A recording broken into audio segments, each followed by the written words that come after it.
বাবাই তুই ফিরে এসেছিস, তুই আমাদের এখানে ছেড়ে আর কোথাও যাবি না।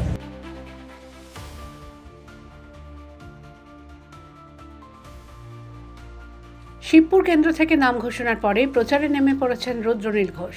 শনিবার ছুটির দিনেও চলল জমজমাট প্রচার।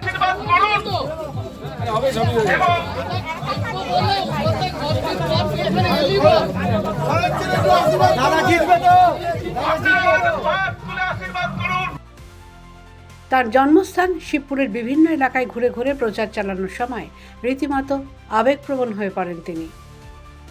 দেখুন, এখানে তো আমার কেউ ভোটার নয়। শিবপুর বিধানসভা কেন্দ্রে আমায় প্রার্থী করবার জন্য, আমার নিজের পুরনো বাড়িতে আবার আমায় ফিরিয়ে দেওয়ার জন্য আমি বিজেপি রাজ্য এবং কেন্দ্রীয় নেতৃত্বের কাছে কৃতজ্ঞ।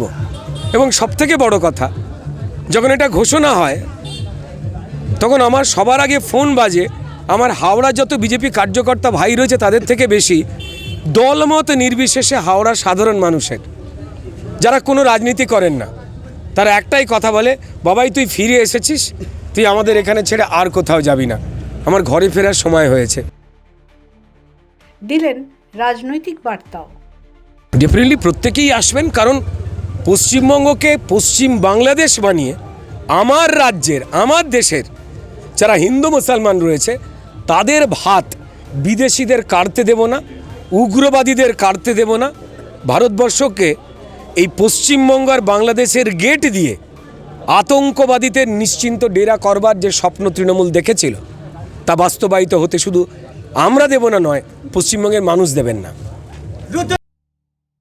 এই কেন্দ্রে তার প্রতিদ্বন্দ্বী তৃণমূলের প্রার্থী রানা চট্টোপাধ্যায়। ভোটের দিন যত এগিয়ে আসছে ততই শিবপুর কেন্দ্রকে ঘিরে রাজনীতির উত্তাপ বাড়ছে। এখন দেখার শেষ পর্যন্ত কার ঝুলিতে যায় এই আসন। হাওড়া থেকে দেবাশিস গুছাইতের রিপোর্ট, দ্য ওয়াল।